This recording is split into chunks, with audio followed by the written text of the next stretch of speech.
Hello tout le monde, une petite vidéo un peu différente de ce que je fais d'habitude parce que je me suis rendu compte que ça fait plusieurs années que j'accompagne des personnes vers un mieux-être, mais que l'aspect professionnel revient très souvent dans les séances que j'accompagne.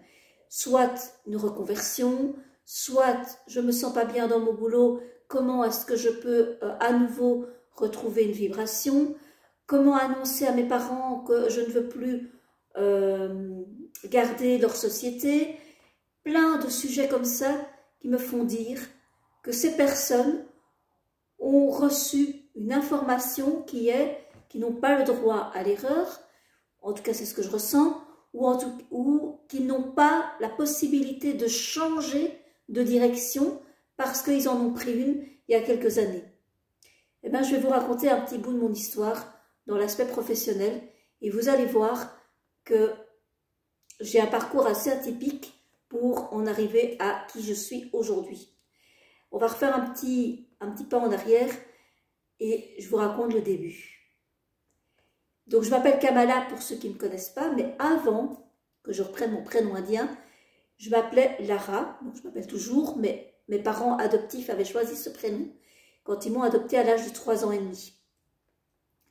Déjà avec le prénom, ils avaient envie de changer la vibration parce qu'ils avaient peur pour moi que je ne trouve pas un bon métier, un bon mari et que je ne sois pas en fait reconnue par cette société qui pour eux était hostile pour les gens étrangers et les gens handicapés.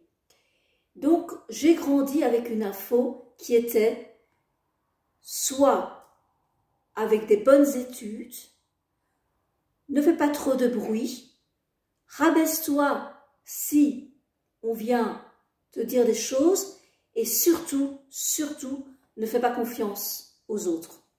Je suis l'aînée de 4 enfants et donc je ressens encore aujourd'hui que mes parents avaient des aspirations pour moi, qu'ils souhaitaient, comme j'étais l'aînée, de montrer le bon exemple et surtout que je puisse peut-être poursuivre des choses qu'ils n'avaient pas pu faire eux-mêmes.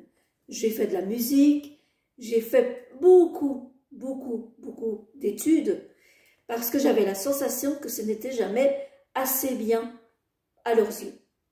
Donc j'ai commencé par secrétariat informatique, ça ne m'a pas plu. En fait, ce qui me plaisait, c'était si jamais je ne sais plus marcher, je vais pouvoir être derrière un bureau et en fait gagner quand même ma vie au cas où il m'arriverait quelque chose. Donc j'avais dans l'esprit plutôt d'assurer mes arrières financières que d'assurer mon bonheur et ma vie de tous les jours. Et en terminant ces études, je me suis dit non, je n'ai pas envie d'être dans le secrétariat informatique. J'aime bien l'informatique par passion, j'aime bien écrire des lettres, j'aime bien taper à la machine, mais de là à faire mon métier, non. Qu'est-ce que je fais? Je réfléchis. J'entends que ma maman n'est pas très d'accord que je change de nouveau d'études et elle me glisse quelque chose de l'ordre « tu n'irais pas dans le social ». Là, je vois qu'elle a un grand sourire quand elle me dit ça. Je me dis, bah, pourquoi pas, en plus aider les gens, bah, c'est quelque chose que j'ai depuis plus petite. Je voulais déjà faire infirmière, je voulais faire médecin. Donc je me dis, ah, pourquoi pas assistante sociale. Je fais les études, je réussis, je mets tout en place et je me rends compte que non, ça ne vibre pas.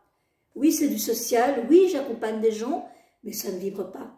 Je ne me sens pas alignée avec ce que je ressens. Alors aujourd'hui, je peux vous dire ces mots-là, mais à cette époque-là, tout ce que je pouvais dire à mes parents, c'était j'ai difficile, c'est pas quelque chose qui me plaît.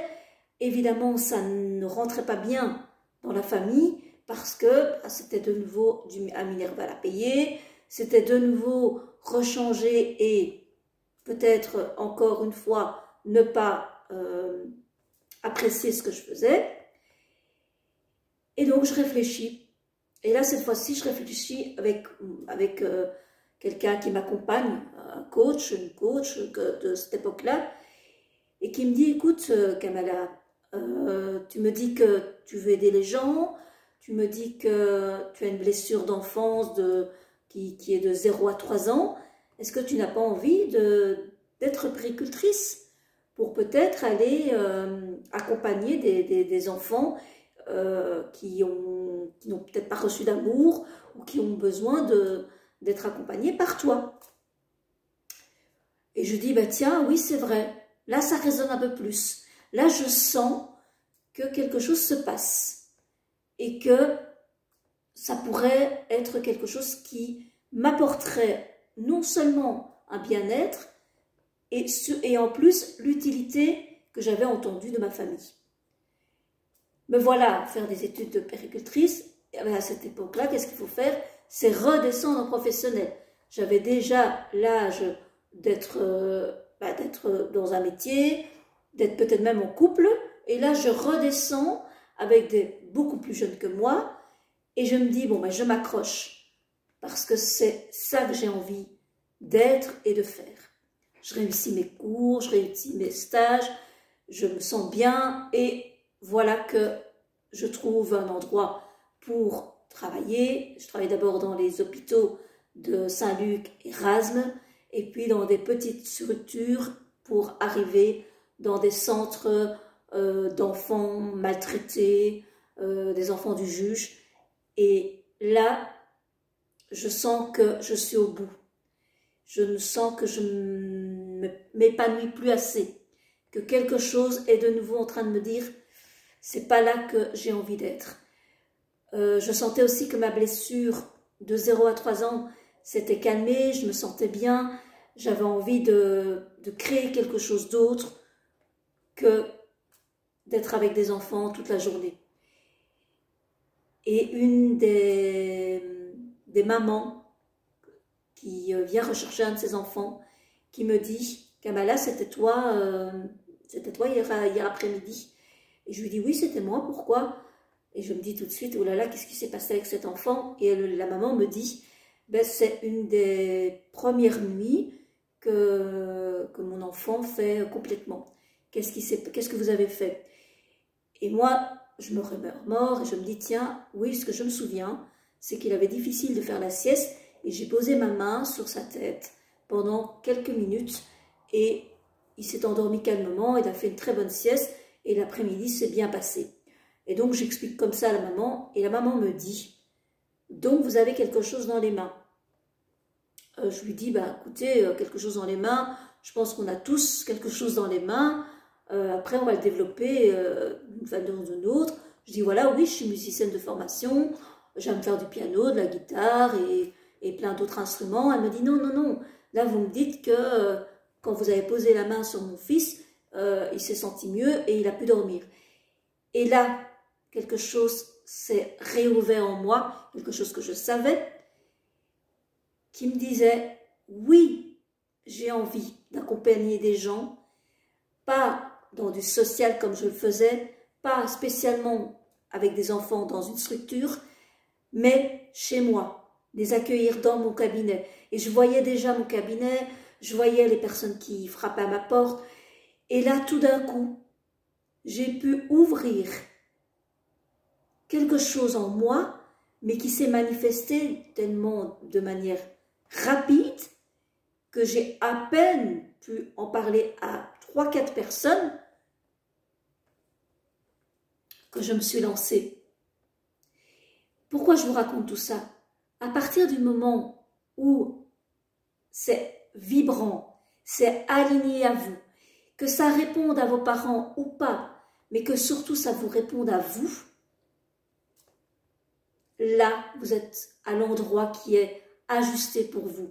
Pas le bon endroit, pas le juste endroit, c'est un endroit ajusté pour vous. Je pense que nous avons tous un endroit qui nous permet d'exister comme on est venu l'expérimenter. Je ne pense pas qu'on a une mission dans sa vie. Je pense qu'on a des expériences à vivre, des apprentissages. Et je pense que ce sont tous ces apprentissages d'avoir essayé et de tenter de m'affirmer auprès de ma famille, de m'affirmer auprès de moi-même, de m'affirmer auprès de ceux qui m'ont guidée, et puis de m'affirmer en tant que la personne que je suis aujourd'hui, celle qui est révélatrice des fréquences intérieures, celle qui accompagne, celle qui vibre chaque jour un peu plus. Voilà ce que j'avais envie de vous partager aujourd'hui. Donc quand vous avez quelque chose dans votre cœur, il se peut que vous l'ayez depuis des années, mais que vous l'avez mis de côté, que vous l'avez occulté parce que d'autres voix plus fortes prennent le dessus. Alors parfois c'est la voix des parents, parfois c'est la voix de l'ego, parfois c'est la voix d'une autorité qui va vous dire « oui, moi je sais ce qui est bon pour toi ». Moi c'est des phrases que j'entendais souvent. « Nous on sait ce qui est bon pour toi, Kamala. Toi tu vas le savoir, mais peut-être que tu vas te tromper. » Et mes parents, en fait, ils ont fait du mieux qu'ils pouvaient. C'est qu'ils n'avaient pas envie que je me trompe. Ils n'avaient pas envie que je tombe. Ils avaient envie que je reste debout. Alors est-ce que c'est par mon handicap qu'ils avaient peur? Est-ce par ma couleur de peau qu'ils avaient peur? Mais en tout cas, ils ont essayé de me préserver. Et en me préservant, en fait, ils m'ont empêché d'une certaine manière de vibrer ce qui était juste pour moi. Alors, on est dans une époque où aujourd'hui, je peux faire ce métier, que j'appelle même pas un métier, mais qui est ma passion, ma fascination pour ce que je suis en train d'apporter chaque jour. Est-ce que, il y a quelques années, j'aurais pu le mettre en place? Peut-être pas. Je pense que ce sont toutes les expériences que j'ai pu mettre en place en osant aller faire des études qui me plaisaient peut-être pas, mais qui m'apportaient peut-être la force, et puis au fur et à mesure d'être au plus près de qui je suis. Si vous avez envie d'avoir d'autres informations par rapport à comment être inspiré par sa vision professionnelle, ben vous pouvez me contacter, soit par mail, soit sur mon Facebook, Instagram ou sur ma chaîne YouTube, Kamala Soins Énergétiques. Et bien sûr, il y a mon site internet, kamalaénergétique.com. Je vous souhaite une belle fin de journée, plein de bonnes choses pour vous. Et ne l'oubliez pas, vous êtes la personne la plus importante de votre équation. Et cette équation aujourd'hui, c'est qu'est-ce que vous avez envie de vibrer dans votre vie, que ce soit professionnellement, sentimentalement, personnellement, que ce soit même dans la famille, dans l'entourage. Prenez soin de vous.